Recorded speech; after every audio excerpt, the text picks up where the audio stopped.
test at the end of the second part of the course is not cumulative. So go ahead and forget everything you learned in the first part of the course if you wish to. I hope, though, that you will keep some of it in mind, because we'll be referring back to it over and over again. Couple announcements. Grades for the midterm will be posted by later today. We have them. We just had to figure out how to post them. They will be posted later today. To review, let's say you want to review your exam. Let's say you want to know how you did. You want to know which questions you got right and which questions you got wrong. Well, you attend Lisa's office hours. You could attend my office hours, but I don't have your exams. I'm still happy to see you, happy to talk to you, but I won't have your exams to go over. Lisa will have your exams.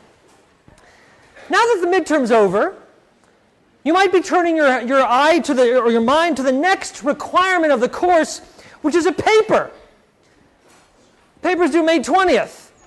Well, that's not very long. That's not very far away. It's only 14 days away. You might consider starting it.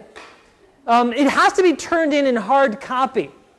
So for those of you watching at home, someone has to turn in your paper. You can come into class. It's a pleasure to have you.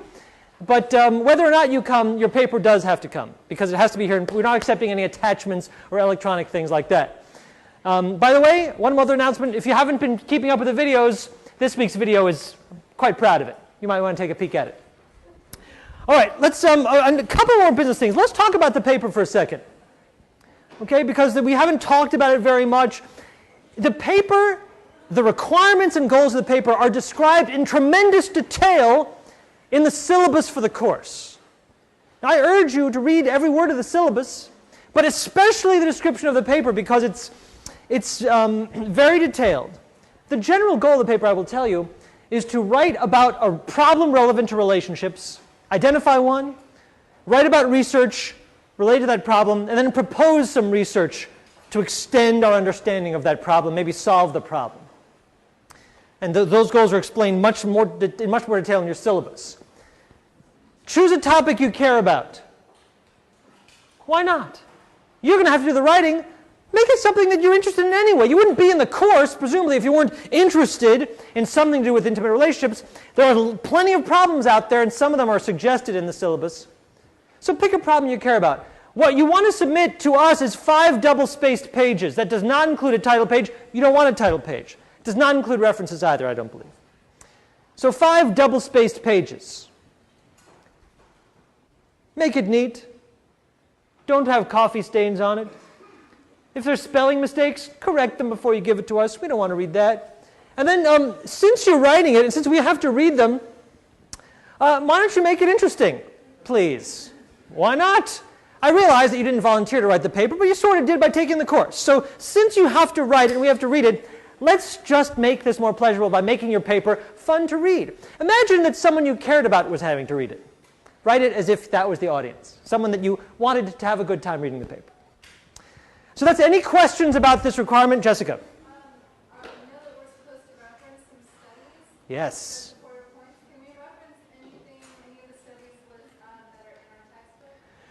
You can. You don't want to reference the textbook itself, but you can reference studies in the textbook. Ideally, you would not only reference studies in the textbook. Here's what you cannot reference is a Wikipedia web page. That does not count as research. You could start there, but I wouldn't end there. Any other questions about this requirement before we go on to content? Yes, is that Wiley? Wyatt?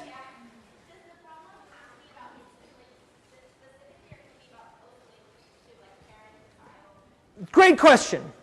Wyatt asks, does the problem have to be about intimate relationships specifically, since this course is about intimate relationship, or can it be about close relationships more broadly? The answer is B. It can be about close relationships more broadly. It can be about interpersonal relationships, so the topics for this paper are broader than the topic of this course.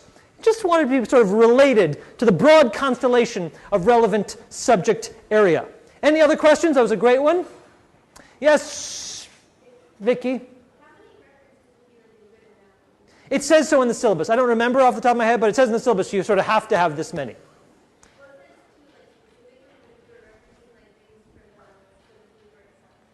I think that, in the neighborhood of between 3 and 5 seems like a reasonable amount, including those. That's a good question, Vicki. Other questions about this requirement? Right, then let's move on to the topic for the day, which is conflict, managing conflict.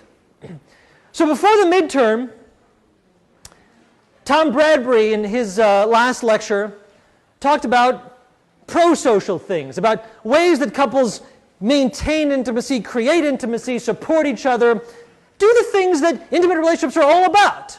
We enter relationships for positive reasons. That's what we want.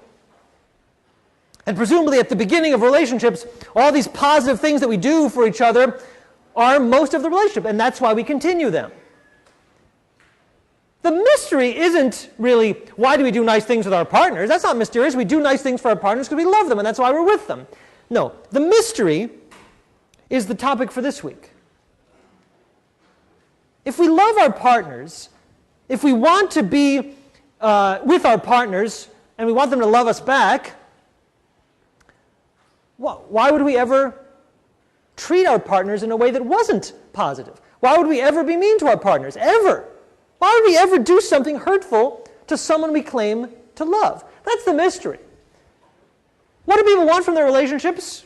You want not just freedom from conflict, you want actually positivity. You want love, all the things that we were talking about before the midterm. And moreover, everyone knows how we should treat our intimate partners. Now, I want to refer you back to the fellow that we saw in the film at the end of Friday's lecture. You may recall, I don't remember his name, was his name Chuck? Chuck? So this is the guy who'd been to prison a couple times, who, remember we commented that he said, here's what I learned from my parents' marriage. He said, so in other words, this is stuff he learned in childhood. He learned, treat people with respect in your family, don't belittle people, don't be mean to people. Imagine if I asked you, what do you know about conflict, about managing conflict effectively? I'm guessing that there would be, on the whole, a lot of agreement in the class. We already know a lot about how we should treat our intimate partners. We should treat our intimate partners with respect. We should validate them. We should be open to their ideas. We should be tolerant of disagreements. And even in the midst of disagreement, the last thing we should do is get angry. Raise your hand if you're pro-defensiveness. Very few hands. Raise your hand if you think it's okay to throw things at your partner. No hands. We know a lot about the good things to do, and we know a lot about the bad things to avoid. So the mystery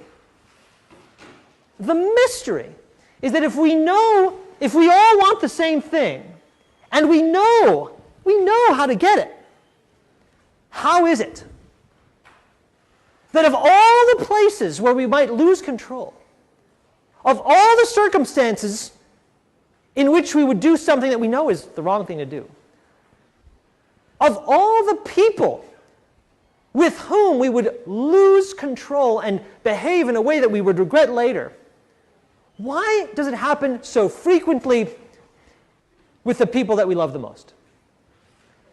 How is it that we treat the people we love the most in a negative fashion? Well, that's the mystery. And it's actually the mystery of more than today. It's a mystery that we will actually be pursuing for the rest of the second half of this course. And I'm not sure we'll get an answer to that fundamental question today. But let's see how far we get. So that's the mystery. Let me talk a little bit about the history. Studying conflict wasn't where relationship research began.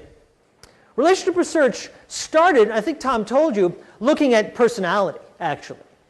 The earliest marital researchers, for example, were looking at the divorce-prone individual, the idea being that the person who gets divorced has some kind of character flaw that made your divorce inevitable.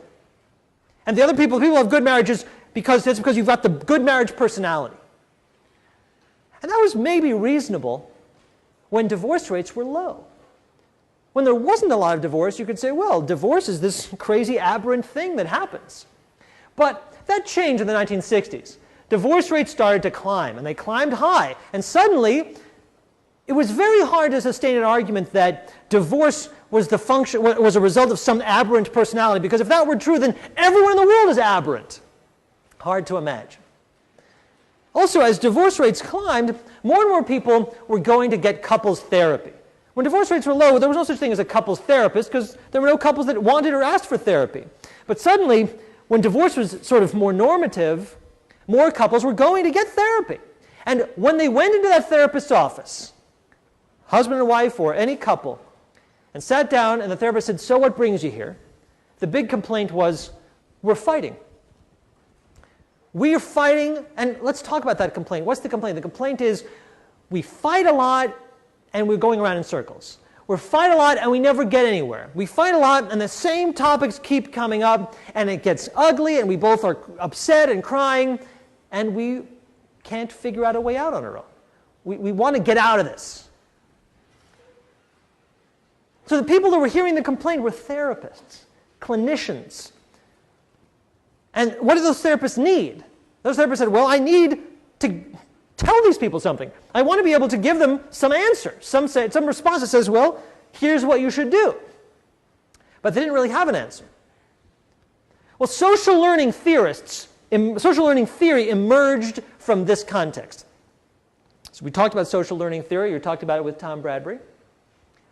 That's the theory that change in relationships really comes from the way couples communicate and the way the behaviors that they exchange and how they understand those behaviors. Social learning theorists said, look, some people are better at communicating than others. It's a skill. One of the fundamental assumptions here is that there's a skill to managing conflict, and some people don't have it. Some people do have it. But if that's true, that's a very convenient assumption for me as a therapist. Because if there's a skill to doing this well, then I can teach you. If there's a skill, I can teach it. So clinicians were a driving force in research, turning research from personality to studying what couples actually do, how couples actually communicate. They studied conflict. They said, well, if this is the complaint, let's research it. Let's research how couples talk about problems, how couples communicate. Specifically, what are they doing? And then let's develop treatments based on what we observe. So that's sort of where this came out of. Whereas it didn't come out of necessarily a basic research. The research I'm about going to describe a lot today came out of a desire to help people, to find solutions, very concrete solutions. Before we talk about the research, let's define some terms. And the big term today is, of course, conflict. Well, what is conflict? Well, one of the definition I'd like to focus on was proposed by a guy named Kurt Lewin, one of the godfathers of social psychology, a personal hero of mine, very influential academic. And Kurt Lewin, thought of human beings as goal-directed creatures. So each of us are pursuing goals, and you have your goals and I have my goals. But that's what people are doing constantly. So, what is conflict? Let's read it. Conflict arises when one person pursues his or her goals and in doing so interferes with the other person's goals. Responses to this interference can vary in many ways. Very simple. What is conflict? Conflict is when me working towards what I want gets in the way of you working towards what you want. That state is conflict. When when you're trying to reach your goals, I'm trying to reach my goals, and we can't coordinate them so that we can both do them at the same time. That's conflict. And if that's conflict, it follows that in an intimate relationship, some conflict is inevitable. There is no guarantee that I will have conflict with you, necessarily. Because we're not that interdependent. How about this one? Even more. There's all sorts of people on this campus that I'm never going to have conflict with. Because my goals don't cross over their goals ever. But the more interdependence you have, the more there's an opportunity for my goals and your goals to not coincide perfectly. Now, of course, in a good relationship, a lot of my main goals do coincide. It just so happens that my wife and I had a goal, which is to have another child, and that was something we shared. Imagine the conflict that might have arisen if we didn't share that goal. That's a problem, because her pursuing her goal, I couldn't have pursued my goal of doing more European vacations, which we're pretty much writing off for the next 18 years or so. Couldn't happen if she reached her goal at the same time. The point is that the more interdependent you are, the more inevitable is that sometimes my goals and your goals will not overlap. And every single time, it's some kind of conflict. Now, by this definition, conflict isn't a bad thing.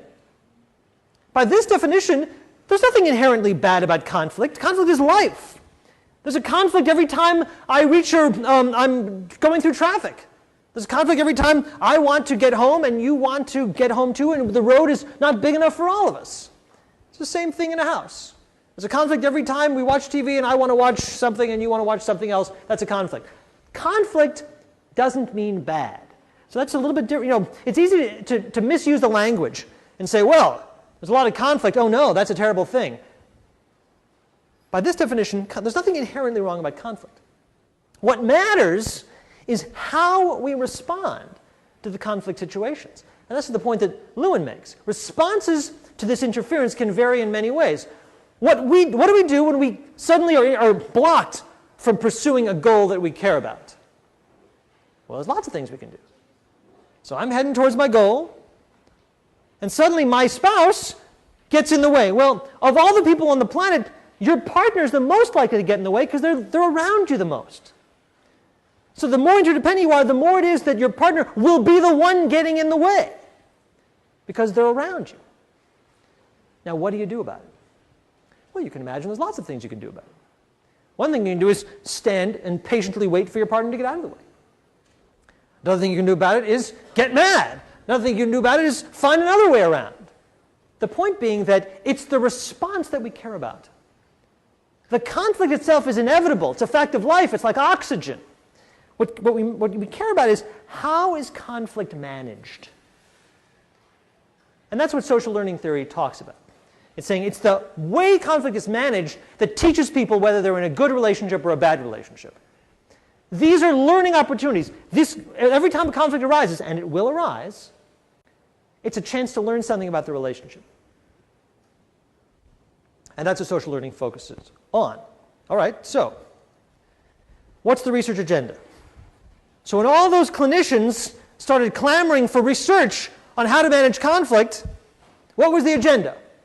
Well, there's really two questions that come up. The first question is the cross-sectional question. In other words, at a given moment, what is it that unhappy couples are doing? The couples that are complaining, what are they doing wrong? And the couples that are happy, by Lewin's definition, it's not that the couples that are happy have less conflict. They just must be doing something different when conflict arises. Well, what are they doing? Can we pin it down? What is it, specifically and behaviorally, that the unhappy couples are doing that is making them unhappy? And what is it the happy couples are doing that are keeping them happy? That's the cross-sectional question. That's about what's going on at a single time. But then there's the longitudinal question, which you may notice is the question that is slightly more interesting to this course. What behaviors predict the future of the relationship? What's interesting about this longitudinal question is it acknowledges that most couples start out happy. And there's an assumption here, which is that of all the couples that start out happy, some of them are happy and also manage conflict well, and some of them are happy and also manage conflict poorly, and those are the ones that are going to be vulnerable to declines over time. And so it'd be very important to know which are the behaviors, which ways of managing conflict help you stay happy longest. We're going to talk about both these today. Let's start with the cross-sectional question. How do you do it? Well, we talked earlier, this is back before my baby was born and during the methods lecture, about how self-report measures of behavior quickly proved to be inadequate. Remember, we talked about how the early researchers did want to know, and so they asked couples, well, how do you manage conflict? And they didn't get useful answers because people don't know how they manage conflict. All we know is that the happy couples say, yeah, all the good things, we do them all. And the unhappy couples, yeah, all the bad things, we do those all. And since husbands and wives couldn't agree on whether they had even had sex the night before, you may recall, we realized, well, we can't just ask people. Forget that. What we have to do is actually watch them. We have to observe couples. But that's a challenge. And what had to happen was the development of new ways of doing research, new ways of studying how do couples interact with each other. We used to ask them, that's not good enough, so now we have to say, well, how are we going to do it? And so there developed sort of a typical paradigm to observe conflict, which I may have mentioned before when we talked about observational data in the methods lecture. Let me go over it a little more detail now. The early research, first of all, found happy and unhappy couples. And that they did ask people. As we talked about, when you want to know if someone's happy with their relationship, basically asking them is the only way. So they asked people, okay, you could do it through newspaper ads or through radio announcements. You get people who say, I love my relationship, I'm in a terrific relationship, and people who hate their relationship and say, we're really distressed. One good source of the distressed couples, the unhappy couples, was clinics. And that's where they got a lot of these couples, people who were looking for therapy. And they said, oh, by the way, you're looking for therapy, would you mind being in a study while you're waiting? And they say, sure, okay, we've got nothing to lose. Now you've got these couples and you bring them to a research room, typically. You bring them to a research room and you ask each spouse to identify a topic. And here's how we introduce it in my research. We say, we'd like each of you to come up with an area of disagreement in the relationship. Now, we don't want this to be something that would make you uncomfortable to talk about. That's not our purpose. But we do want something with a little heat to it. We want something that really matters to you so that talking about it might benefit you.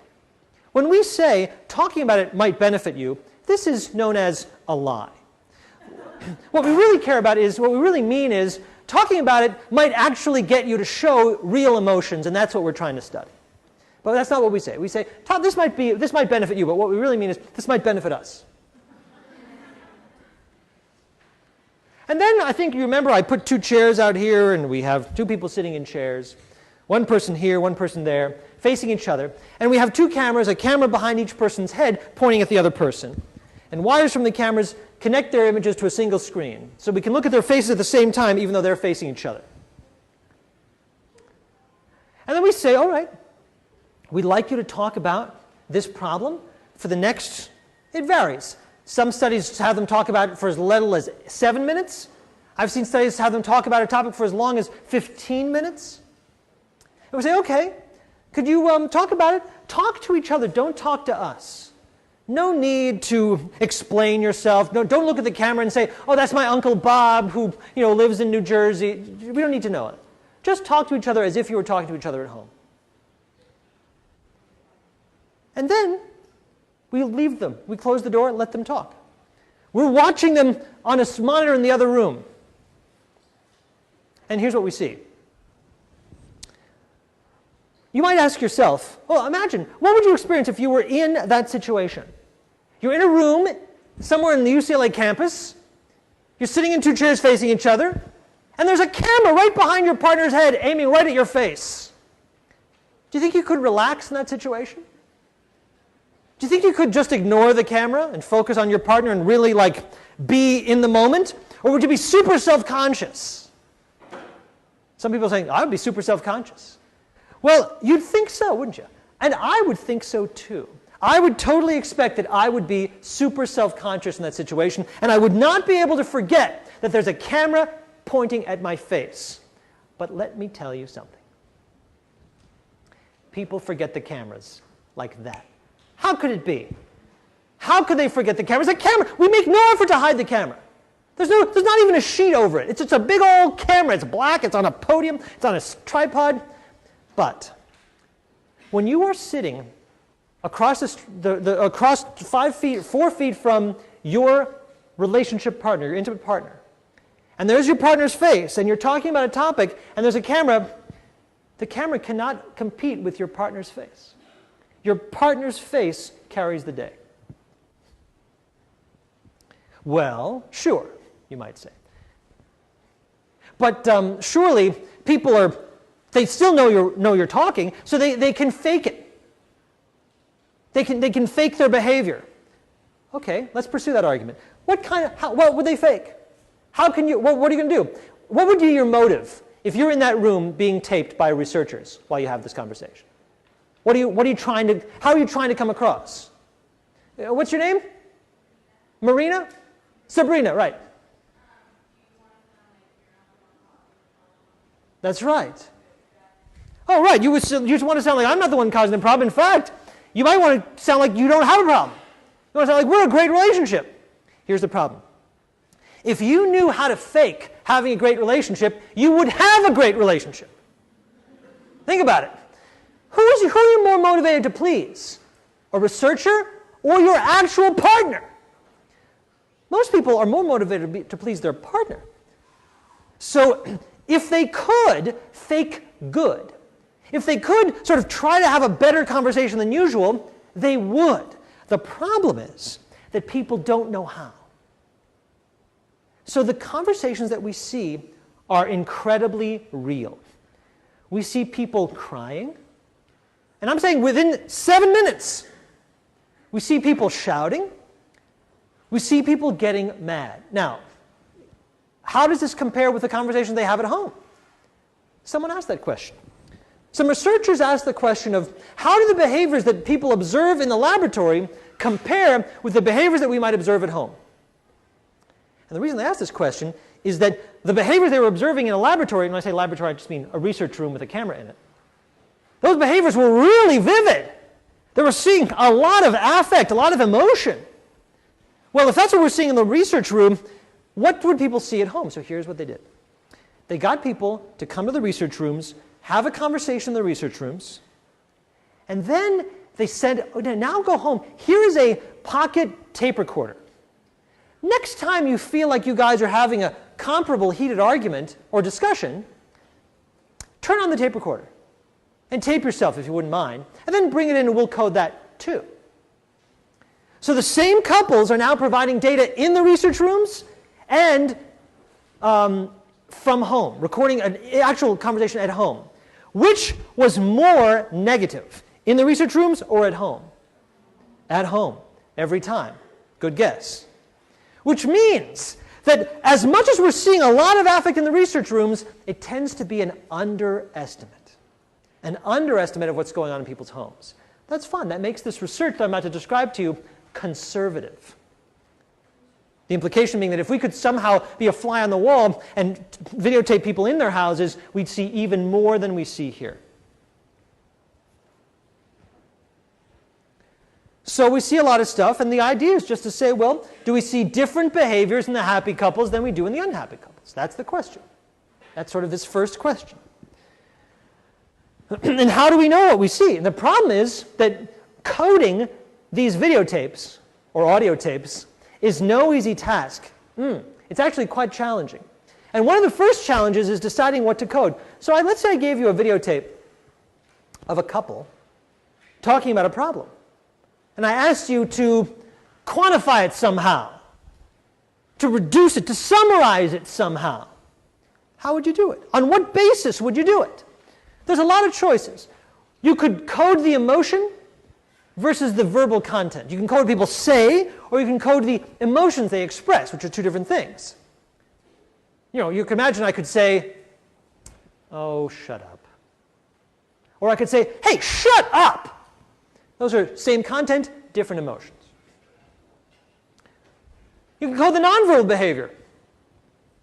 Am I looking at you? Or am my eyes wandering? Am I open posture? Or am I closed posture? You can code that. You can code sequences. I don't just have to code a specific behavior. I can code patterns of behavior. If one person does one thing, what are the chances that someone else will do another specific behavior? Researchers have done all of this. We'll talk about almost all of this today. Another choice is the difference between microanalytic and global coding. So I've got this videotape. There's two different things I can do with it. One thing I can do with it is say, watch the entire 10 minutes. If you're going to be a research assistant in the lab, I can say, watch the 10 minutes and then make ratings on the whole thing. Rate what you just saw. That's the global coding. Microanalytic is much, much harder. In that case, we say, I want you to code every behavior. Research in this vein tends to think in terms of a speaking turn. And a speaking turn is all the time that I am talking and both of us are paying attention to my talking. And my turn ends when you start talking and now we're both paying attention to you. So in this class, my speaking turns are very, very long and yours are very, very short. But in an interaction, you can imagine that I might say, well, you know, it bothers me when you leave and you don't call when you're coming home late. And then your turn might start. You're like, well, I don't want to interrupt you because I know you're working on it and the phone rings as a distraction. And I say, wait, that's not a... You can imagine that you can divide up one person talking, then the other person, then the other person, then the other person. In microanalytic coding, we code each speaking turn separately and then count up how many different things we see in that interaction. Regardless, when people code these tapes, there's a principle that we ask coders to keep in mind, and it's this. When I'm talking to my partner or anyone, I'm making choices all the time. Every behavior that I make, that I emit, that you can observe on these tapes, every behavior is a choice from a range of options. So let's say you say to me, honey, it really bothers me when you don't clean the sink after you shave because it's gross. You leave little hairs there. Now I have a response. Here's my response. Well, what is my response? Imagine, you don't really, this doesn't happen, but when we code, imagine that you're, like a Terminator, and inside your mind you see, there's a screen with all these different response options.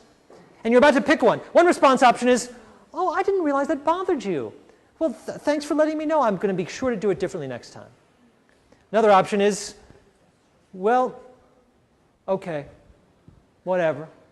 Another option is, well, you're the one you're so picky. Why are you so uptight about the sink? For goodness sakes, leave me alone. Another option is, well, you leave your underwear in front of the shower, so you shouldn't talk to me about neatness because you're the one that is the one.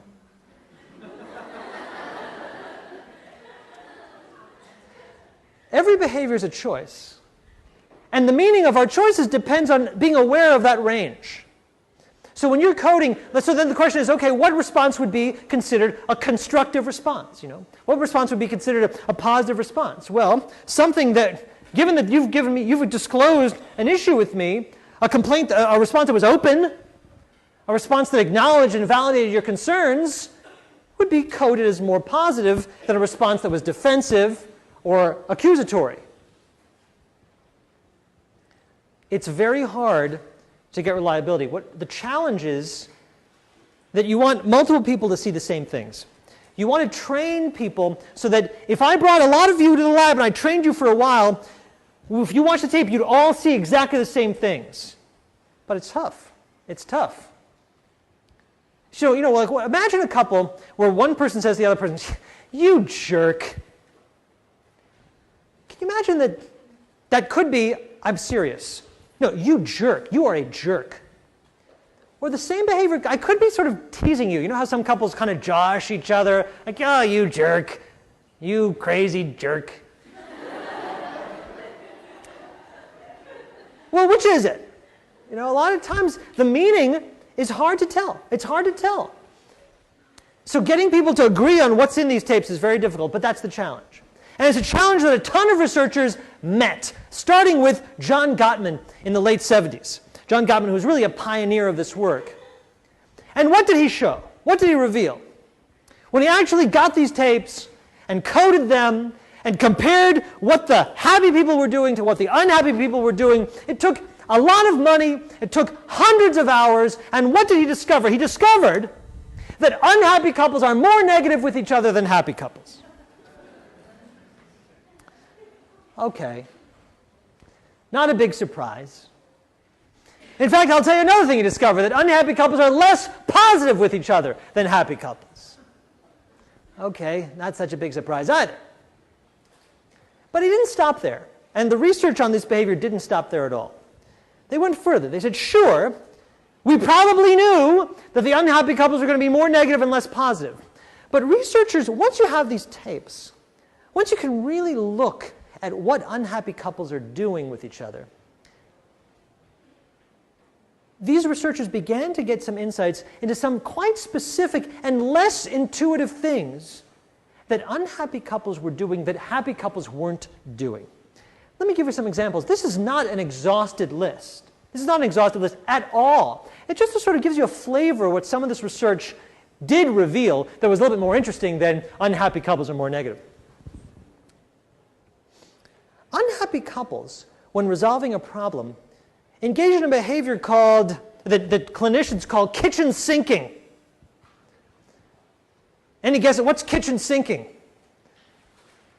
Kitchen sinking is when a specific area of conflict becomes representative of everything in your entire relationship. So you're having a talk about cleaning the bathroom sink, and suddenly we're talking about how I treat your mother, and that thing that happened before when we were going out, and that issue when I was late that time, and suddenly all issues get wrapped up. Happy couples weren't doing that. Happy couples, if we're talking about a problem, we focus on this problem. We don't throw the kitchen sink in there. But unhappy couples couldn't contain it. Their discussions turned out not to be well contained to one topic. Even though that's the issue that they were asked to discuss, it raised a lot of other issues. Unhappy couples were much more likely to engage in self-summarizing. What is self-summarizing? Self-summarizing is a conflict behavior where you say, look, what I'm trying to say is, unhappy couples are very invested in summarizing themselves. Happy couples, in contrast, were much more likely to summarize what the other person had to say. You see the difference. Unhappy couples are focused on their own message and getting it out. Look, let me explain it again. Look, let me tell you again. Look, you don't understand me. You're not hearing me. I'm trying to say, this is what I'm trying to say. Happy couples are saying, let me see if I understand you.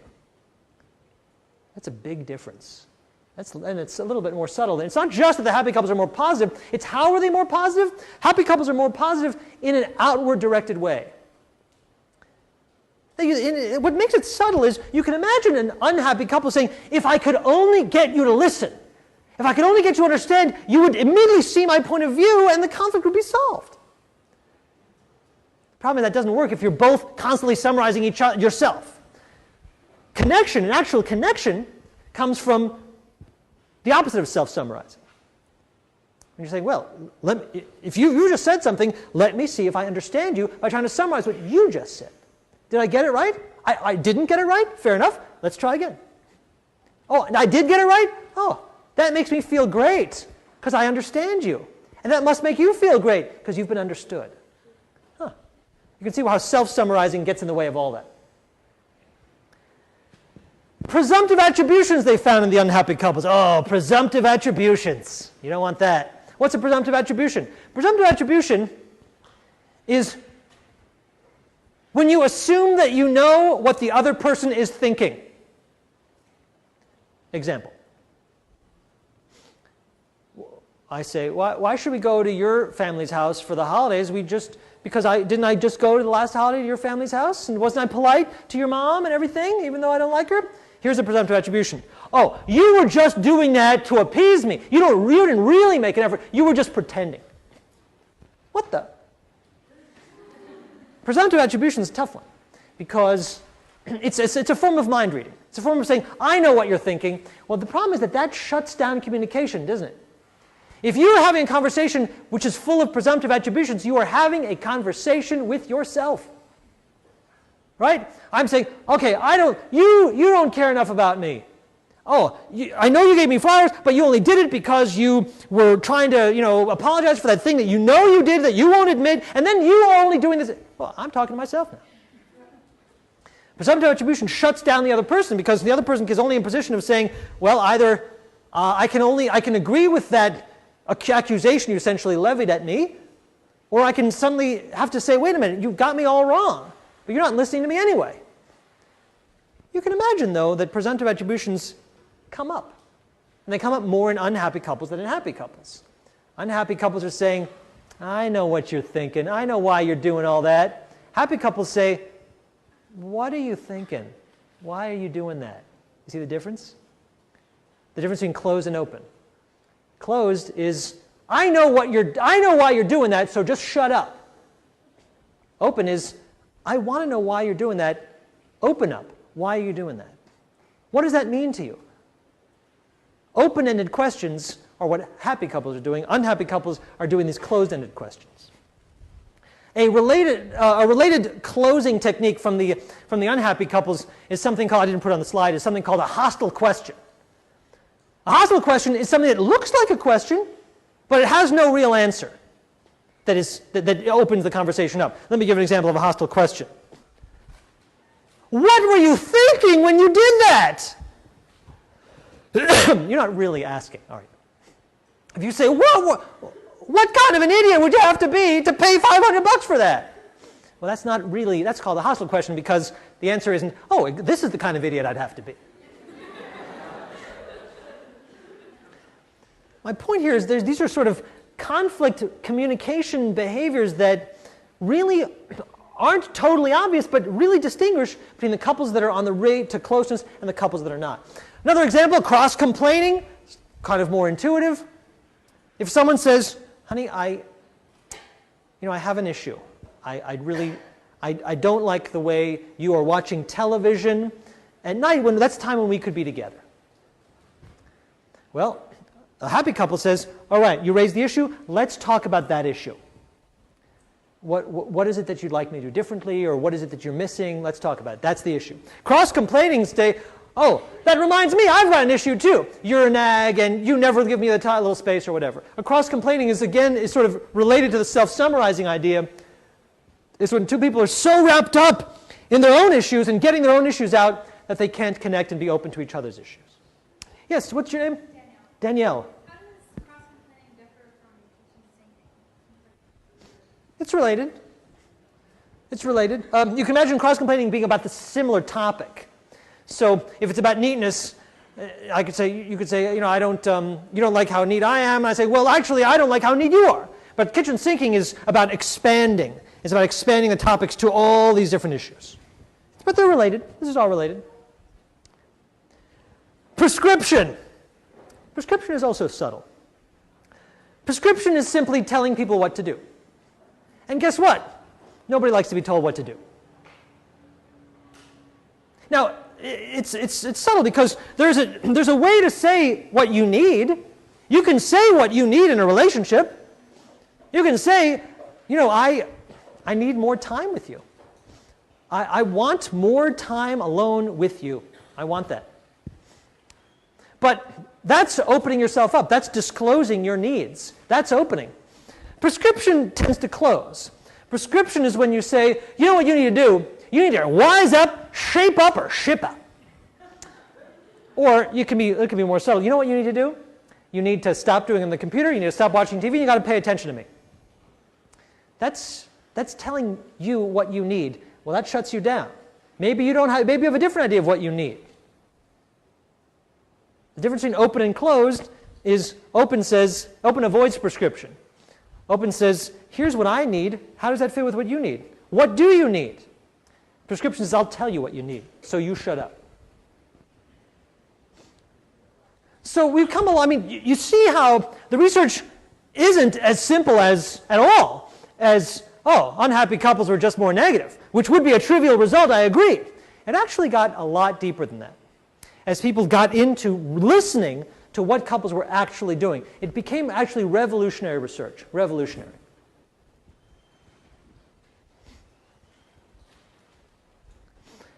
just look at behaviors.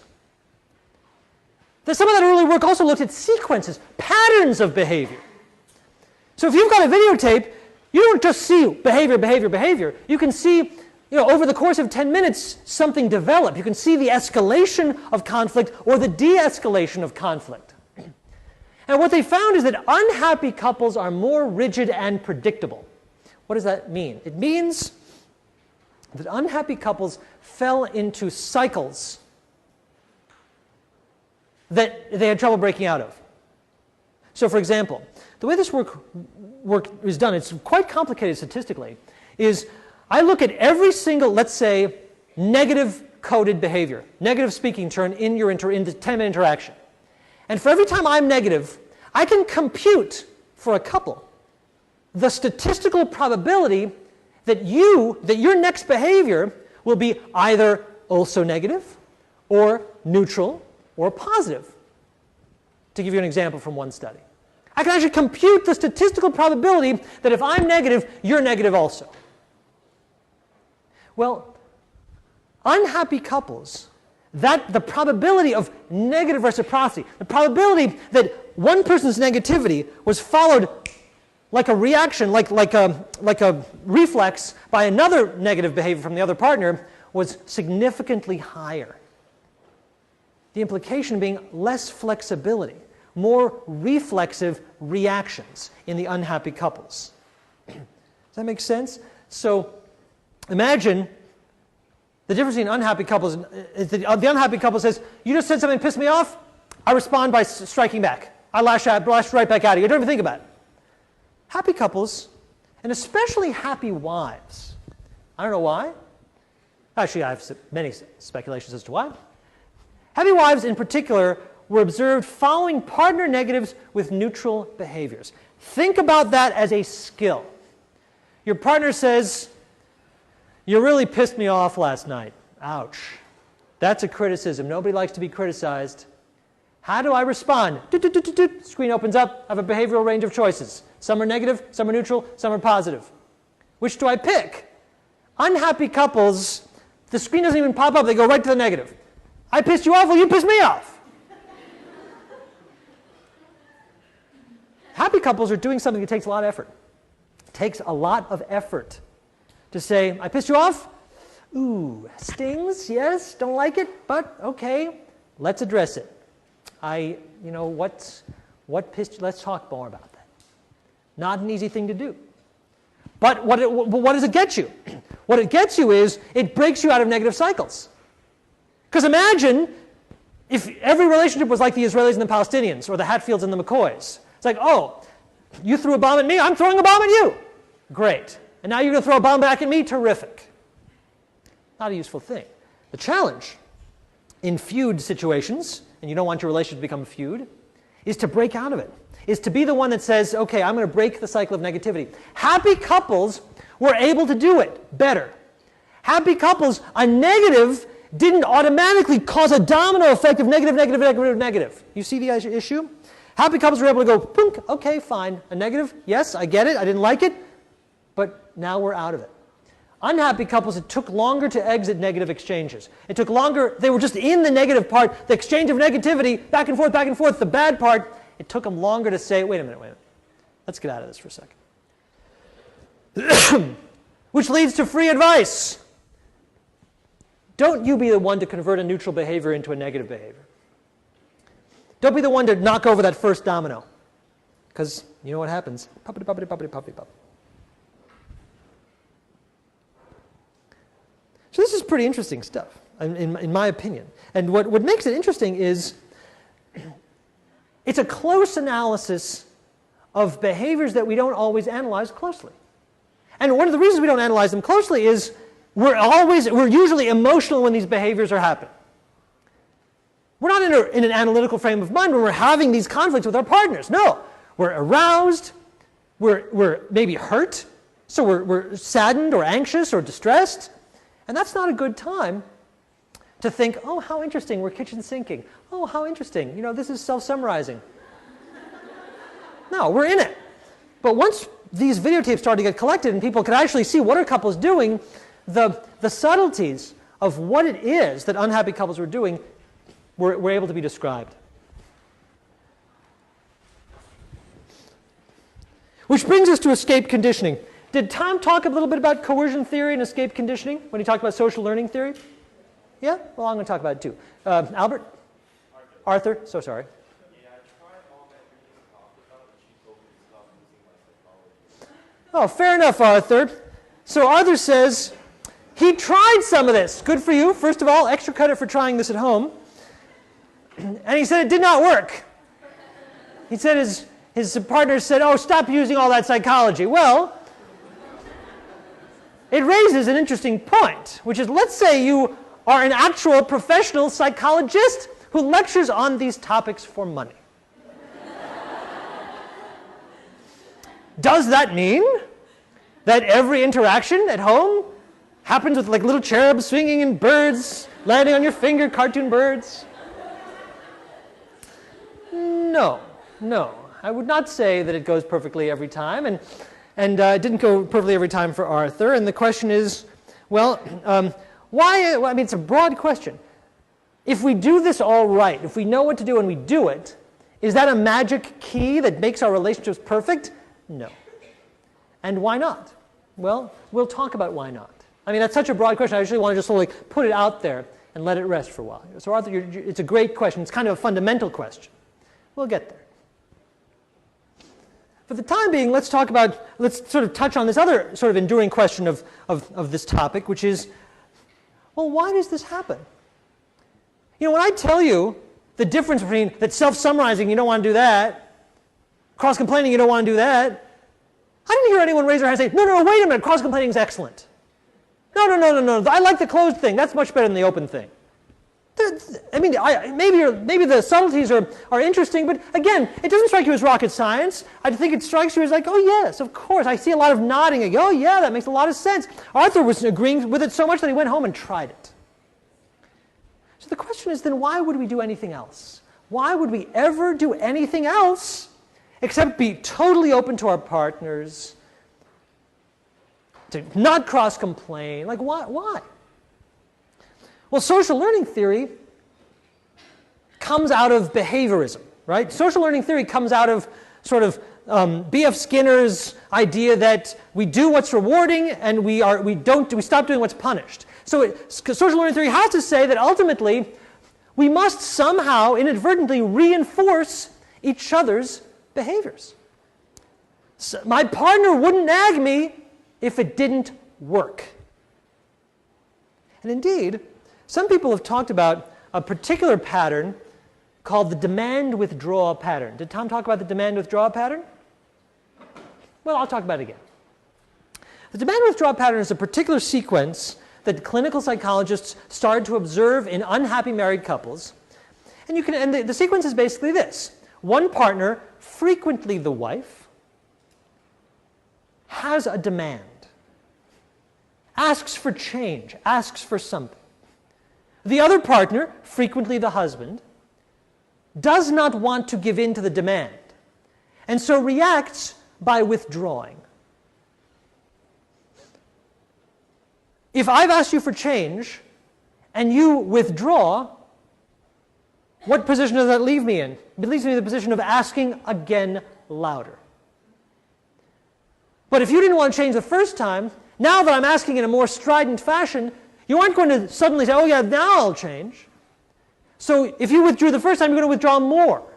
So the demand-withdrawal pattern becomes a cycle of one partner increasingly strident in that person's demands for change, and the other partner increasingly withdrawing from the relationship, trying to escape from these demands. And the problem is that it can become mutually reinforcing. So in the story that Tom likes to tell, which maybe he told you already, you imagine that one woman says to her husband, you know, I need you to be more involved with the kids. I need you to be more involved taking care of the kids. And he might say, sure, and then not change his behavior at all. Well, what happens? She got a sure out of him. So that's rewarding. She asked for him for change, and he rewarded her by saying, yes, I'll do it. He realized that if I say yes, I'll do it, and I don't do it, she'll stop talking, at least for a few minutes, so that's great too. So he gets rewarded for not doing it. But of course, after time passes, she realizes he hasn't changed, so she has to say something a little bit louder. And he's like, and he can say, well, okay, this time I'll do it. And she says, finally, oh, I guess that's what it takes to be rewarded. I got the acquiescence from him when I spoke a little loudly. And he says, boy, all I have to do is immediately give in and then stop the conversation, and I will escape the conversation. That's terrific. But it doesn't actually require change. Well, you see where this is going. Over time, she gets rewarded for being louder and louder and louder, and he is rewarded for withdrawing and like shutting her up without actually making any changes. And soon, she's nagging, which is not something she wanted to do, and it's not something he wants to be on the receiving end of. Meanwhile, he's totally shut down and withdrawn, which is not something he wants to do, and it's not something she asked him to do. But the cycle starts small and becomes reinforcing. Does that make sense? Can you sort of see how those little patterns can be reinforcing? When people say, you know what, I don't have time for this right now. So anything that allows me to escape the situation is reinforcing, even if in the long run it's not what I want to do. That is social learning theory in action. That is how social learning theory explains some of the genesis of these negative cycles. Does that make sense?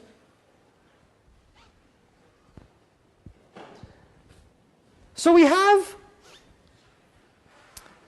a lot of data from the 1980s mostly, a lot of data looking at happy and unhappy couples and really picking apart what is it that unhappy couples are doing differently from happy couples. A lot of data on that. Well, researchers immediately talk to clinicians and say, so clinicians, just teach people what to do, teach people to do what the happy couples are doing. Now, of course, Arthur points out that didn't really work so well, but we'll get there. The problem is that the cross-sectional research doesn't actually prove that the behaviors cause the outcomes. Right? It could be that happy couples being happy causes the behavior. They hadn't actually proved that if you behave a certain way, that keeps you happy. To do that, you had to do longitudinal research. So people started to do it. Of course, it took longer. But people started to do it, started to get couples who were happy, newlywed couples. Bring them into the research rooms, observe them. And here's the first thing they observed. The first thing that we observed. Since this is where I enter the picture. We observed that newlyweds, I think I mentioned this the very first day, newlyweds are all pretty happy. So the range of their happiness is very narrow, and it's all clustered at the top of the scale. The least happy newlyweds are still pretty damn happy. But if you observe how effectively they resolve problems, you get a big split. Newlyweds who are all happy, some of those are happy newlyweds, and also they resolve conflicts in a beautiful way with openness and listening and summarizing the other person. It's gorgeous. Other newlyweds, just as happy, just as in love with each other. When you actually put them in a room and say, okay, now talk about a problem, cats and dogs. They're self-summarizing, they're negative, they're cause-complaining, you name it. They can't do it well. Oh, that's interesting.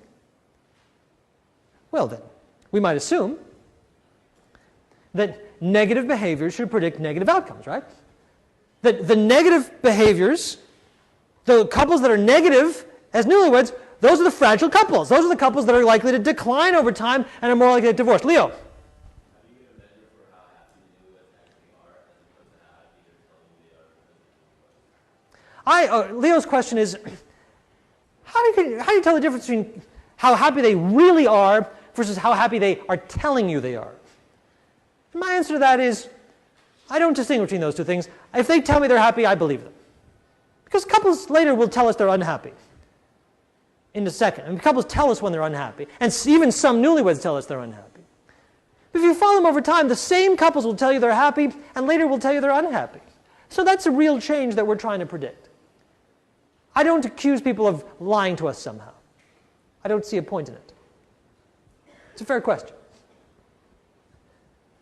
So the question for this longitudinal research, the issue was this. The issue was, do negative behaviors predict negative outcomes? And there were a number of studies that showed exactly what you would predict. The most negative couples had the most declines. The most negative couples were the most likely to divorce later.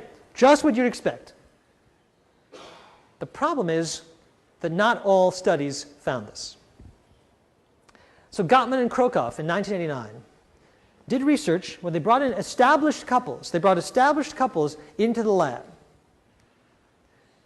And they measured their expressions of emotion. They measured their specific affect. So Gottman's people looked at 5 negative affects: sadness, anger, contempt, anxiety, and there was a 5th one that I can't remember. And what they found was that cross-sectionally, in other words, at one moment, the happiest couples showed less of the negative affect. And the unhappy couples showed a lot more of the negative affect. Sounds great. But what they showed is, in that study, is that over time, when the wives had been angry earlier, even though that was associated with less happiness earlier, over time, the angrier wives declined less. They actually did better. Those marriages did okay over time. What? Anger predicts better outcomes? What? No. Well, in fact, that study was criticized left and right by me and others. We said, oh, that study was a really badly run study. Their sampling was terrible. The statistics were awful. Ugh, stinky study.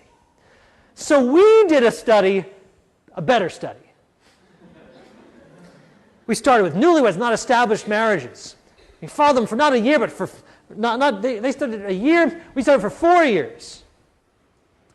They really were combining 2 samples, which you shouldn't really do. We had 1 simple sample of newlyweds. Much better study. I'm really proud of this. And to my disappointment, we got similar results. Whereas some of our negative behavior codes among the newlyweds seemed to predict shallower declines, more stable satisfaction over time. Huh. Why? Why would it be why is it good to be angry? Like, under what sort? How can that be right? How can it ever be true that getting angry at someone's a good thing? Any thoughts on that? What's your name? Kelly.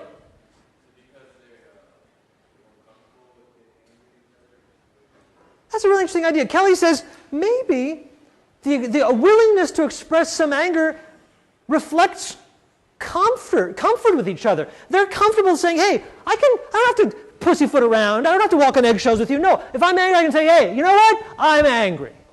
Because I know you love me, we're close, and I'm not threatened by that. It's an interesting idea, Kelly.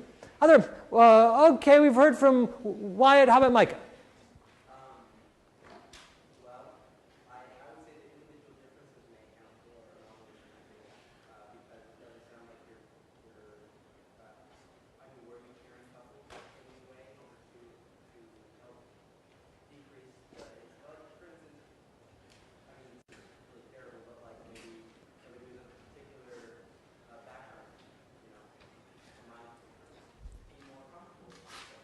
Let me try to restate that, Micah. Mika? Micah. So Micah says, maybe there are individual differences in the meaning of anger. Maybe couples different. Maybe for some couples, anger doesn't mean a bad thing, and you didn't account for that. You know, maybe one behavior doesn't always have the same meaning for all couples. Interesting idea. Dan?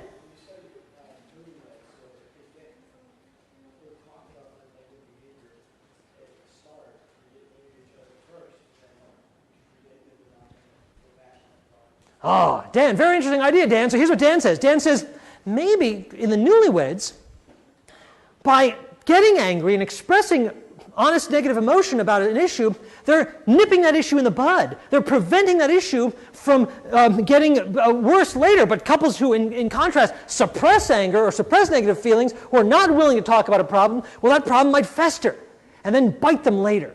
Interesting idea. Very interesting idea. Okay, Wyatt.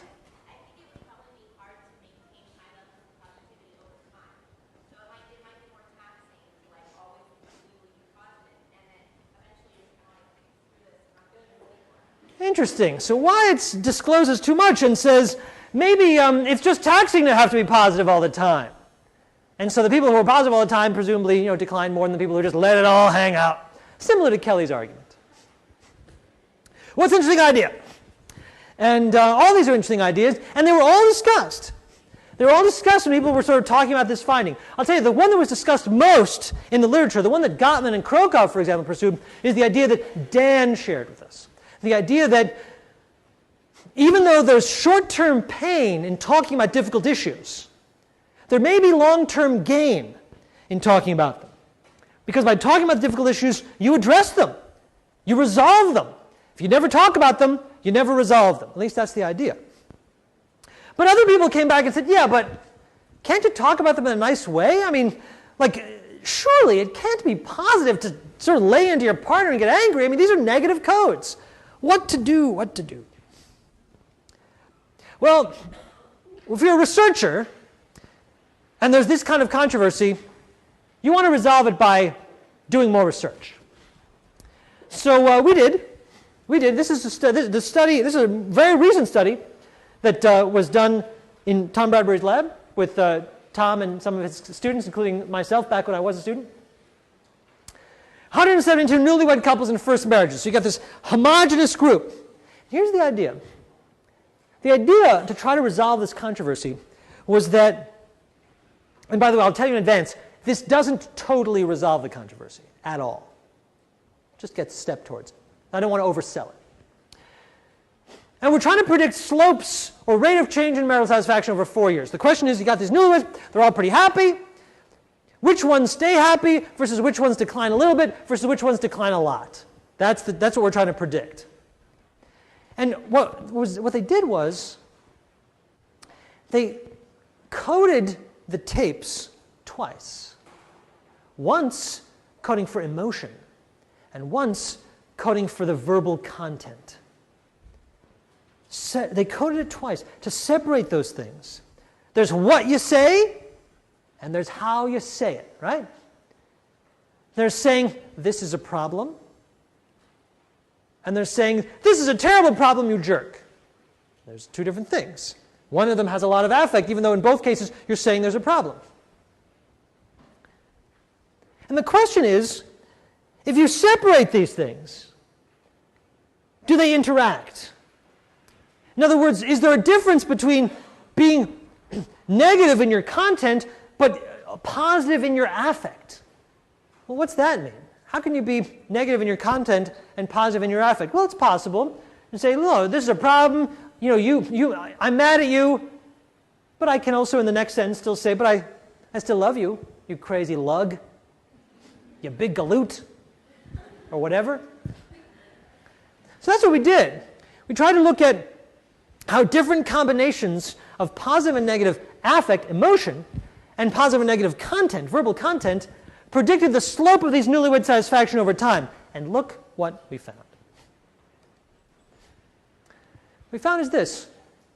If you sort of combine, if you divide the newlyweds up into low or not a lot of negative content, or a lot of negative content, and not a lot of positive affect, and a lot of positive affect, what we find is most of these groups have this is just a regular decline. This is just a standard, from newlyweds, you decline a little bit. Standard, standard, standard. The group that was really declining was the group that had a lot of negative content and not a lot of positive affect. In other words, look at this. The group that had a lot of negative content, in other words, they said, look, there's some problems here. We have some serious problems and we don't need to talk about them. But if this group also had high positive affect, what is positive affect in the study? There were 3 positive affects: humor, affection, and interest in the other person. Humor, affection, and interest. If you had high negative content, but you were able to express at the same time humor, affection, and interest in your partner, if you can manage to walk that tightrope, thread that needle, your trajectory over 4 years looked the same as people who didn't have high negative content. People who didn't have the same kind of problems. Well, that's interesting. Doesn't totally resolve the problem, but it does suggest that you can be negative and protect your marital equality. It's possible if you also, this is actually expressed in a different way. Yes, if you're negative, it's bad. But it's really especially bad if you also aren't positive. If the negativity squeezes out the positivity. If you can have the negativity, address the negativity, follow Dan's advice and address the real issues. Was it Kelly? Follow Kelly's advice and say, hey, I'm comfortable with you enough to be negative with you. But if I'm really comfortable with you enough to be negative with you, I better also be positive with you, eh, Kelly? If I can do that, positive emotion can override the effects of negative content during conflict. Why? Why? What does humor, interest, and affection contribute to the conversations? What's the message? What's the message you're sending? If, in the moment of conflict, in the moment when you are dealing with the most negative things, you are able to say at that same moment, hey, I still love you. In this moment, I love you. That sends a powerful message, because then the message is the love matters more than the conflict. It says, this conflict, I don't like it. The disagreement, no, I don't like it. But it's resting on a solid foundation. And I'm reminding you of the foundation. Even in the midst of this, how do you like that? The conflict might matter to me a lot, might be really important to me, but it's not as important as the positive that connects us. That's the message. Not an easy thing to do, but I invite you to try it. Class dismissed.